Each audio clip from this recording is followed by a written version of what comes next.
अंतर्राष्ट्रीय पत्रकार दिवस है। आप सबको बहुत बहुत बधाई, शुभकामनाएं।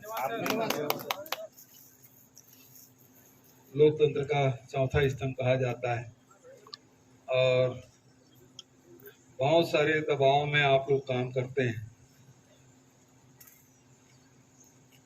मीडिया हाउस का अपना दबाव रहता है, उस प्रबंधन का अपना, राजनीतिक दलों का अपना, प्रशासन का अपना दबाव रहता है। उस बीच में आप लोग पत्रकारिता करते हैं। तो अंतर्राष्ट्रीय पत्रकार दिवस के अवसर पर आप सबको बधाई। हर एनजीओ मतलब एक ही स्कूल में एक ही प्रकार के हो तो उसके, या फिर एक ही टाइप के पूरे जिले में हो तो उसका लाभ मिलेगा। अलग जैसे यदि इस प्रकार कोई शिकायत है तो थोड़ा देखें उसको। एक सवाल, अच्छा, और उसके बाद फिर नहीं करूंगा मैं। ठीक है। ये जो पटवारी हल्का मुख्यालय है ही, अब सुविधाएं हैं वो ऐसा है कि वो बजट से संबंधित हैं। जब उपलब्ध होगा तो निश्चित रूप से कराएंगे, अभी तो नहीं है। मुख्यमंत्री जी, मेरा सवाल यह है, और आपके द्वारा कहा गया था कि आधा बिजली बिल होगा, अभी पब्लिक कंफ्यूज हो गई है, आधा है कि डबल है? देखिए, अब सुरक्षा निधि को एक बार का आना है कि बार बार आना नहीं है।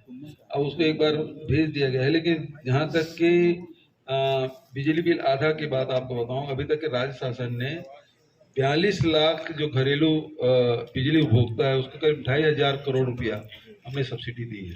400 यूनिट तक की बिजली बिल आधा है तो उसका लाभ तो ले रहे हैं। तो करीब 2500 है और आज का प्रिंट हो आता भी है कि कितना बिल आपका बना और कितना आपको छूट मिला। कार्ड ले दे दीजिए। डोंगरगढ़ की पावन धरा पर आपका स्वागत है जी। आपने प्रेस आज दिवस है उसके लिए बधाई दी, उसके लिए आपको धन्यवाद जी। समीक्षा बैठक पे, अभी समीक्षा बैठक थी हमारे पहले, इसमें कई अधिकारियों को यह जानकारी नहीं है कि गोधन न्याय योजना की क्या प्रक्रिया है। नहीं, गोधन न्याय योजना देखिए ऐसा है कि अलग अलग डिपार्टमेंट है, हर डिपार्टमेंट के बारे में जानकारी हर को नहीं होता, लेकिन इसमें आईएएस अधिकारी ऐसे होते हैं जो सब डिपार्टमेंट के बारे में जानते हैं। मान लो पीडब्ल्यूडी वाले को पूछोगे जल संसाधन के बारे में तो नहीं बता पाएगा। वैसे ये पशुधन से जुड़ा हुआ है, कृषि से जुड़ा हुआ मामला है, तो इसलिए ये उस डिपार्टमेंट के लोग ही जानेंगे, दूसरे लोग नहीं जान पाएंगे।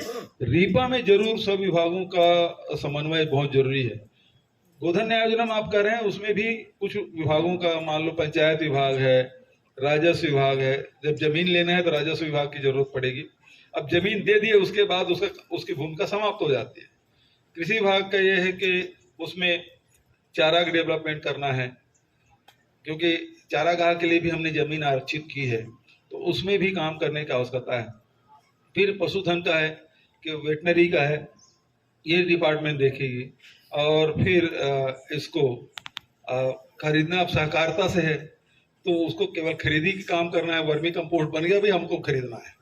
तो ऐसे अलग अलग विभागों का अलग अलग भूमिका है, तो अपनी उसके अलावा उसके बहुत सारे काम हैं, तो सब विभाग के बारे में सब लोग जाने संभव ही नहीं है। कटाई जोरों पे है। मैंने किसानों से अपील की है और आप लोगों से भी मैं कहना चाहूँगा, आज पर्यावरण को लेकर सब लोग बहुत संवेदनशील हैं। हम लोग सौभाग्यशाली हैं कि हमारे यहाँ उतना प्रदूषण नहीं है जो दिल्ली, पंजाब, हरियाणा या पश्चिमी उत्तर प्रदेश के लोग जो झेल रहे हैं।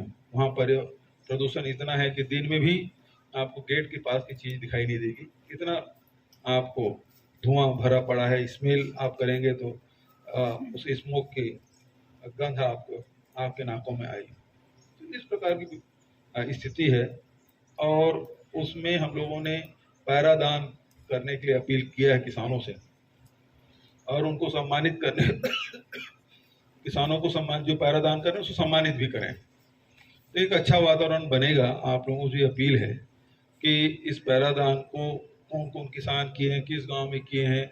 यदि एक गांव में 10 किसान 20 किसान करते हैं, उसको यदि मीडिया में आप उसको देते हैं या इंटरव्यू लेते हैं, तो ये टीवी देख के, पेपर पढ़ के लोग फिर उत्साहित होते हैं। तो एक वातावरण बनाए ताकि पराली न जले, जिससे कार्बन उत्सर्जन न हो। तो ये हम सब की जिम्मेदारी है, समाज की जिम्मेदारी है और पराली जलाने, पैरा जलाने की। लेकिन फिर भी जो लोग दूसरी फसल लेते हो तत्काल वो फिर आग लगाने का काम करते हैं, उसको पैरा दान कर दें गौठान में। उससे फायदा ये होगा कि मवेशियों को चारा मिल जाएगा बरसात में, गर्मी में, तो खेतों में जो नुकसान पहुंचा रहे हैं जो जानवर, उससे रोक लगेगा। दूसरे सड़कों में जो एक्सीडेंट हो रहा है उसमें भी कमी आएगी। अभी तक के जो प्रयास हुआ है उसमें कमी तो आई है, 30% तक की कमी आई है। इसको हमको 100% करना है।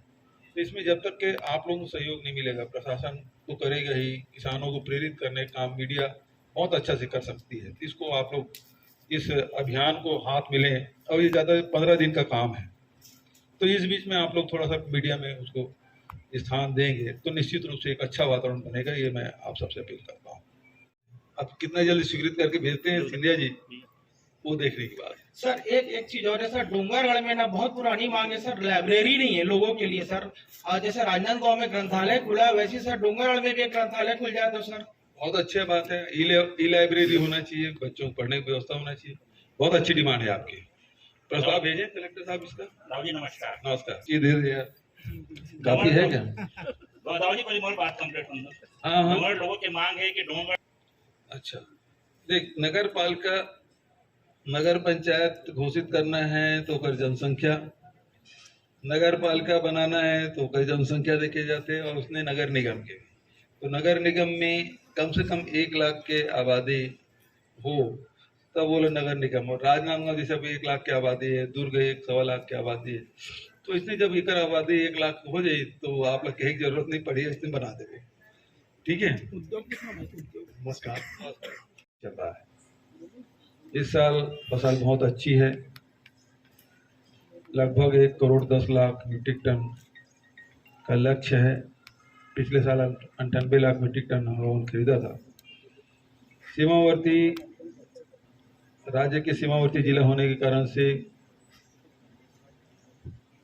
धान दूसरे प्रदेश से आने की शिकायतें मिलती है। उसके लिए भी पुलिस को और राजस्व विभाग को मैंने निर्देशित किया है कि बाहर से धान ना आ पाए, लेकिन किसानों के धान विक्रय करने में कोई परेशानी नहीं होनी चाहिए। हमारे शासन का मुख्य उद्देश्य ये है कि आम जनता के आय में वृद्धि हो, और उसके लिए चाहे राजीव गांधी किसान न्याय योजना हो, गोधन न्याय योजना हो, भूमि श्रमिक न्याय योजना हो, दूसरा स्वास्थ्य रोजगार के दिशा में भी हम लोगों ने कदम उठाए हैं।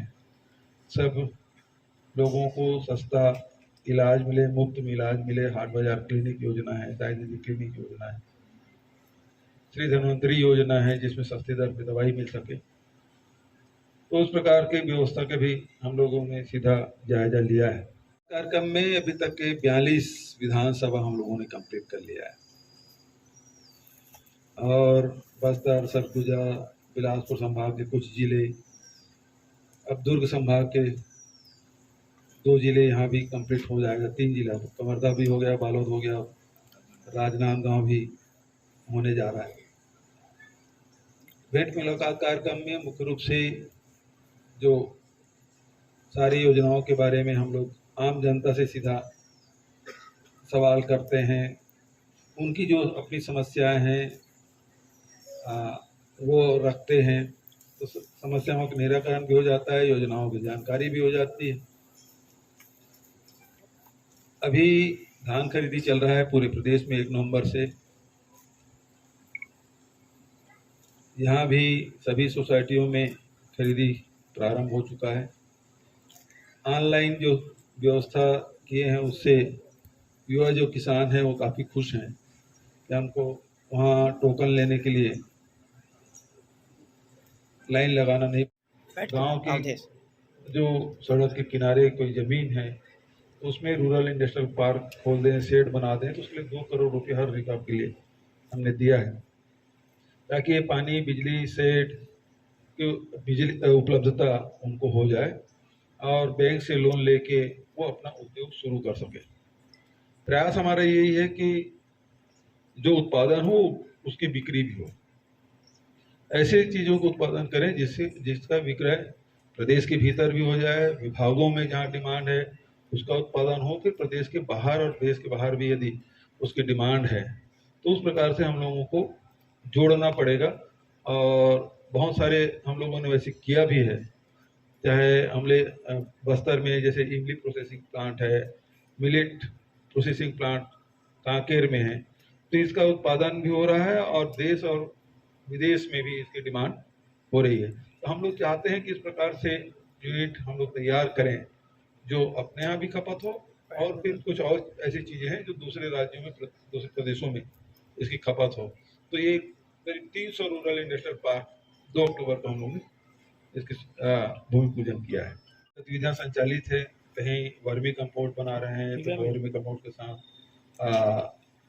मशरूम का भी है, मछली उत्पादन है, और दूसरे प्रकार की गतिविधियां गौठान में अब तेजी पकड़ रहा है। उसके साथ साथ Mahatma Gandhi rural industrial park हम लोगों ने हर ब्लॉक में 2 स्वीकृत किए हैं। उसका उद्देश्य ये है कि जो नौजवान हैं, पढ़े लिखे लोग हैं, यदि अपना खुद का व्यवसाय करना चाहते हैं तो पहली बात तो जमीन की उपलब्धता, ये समस्या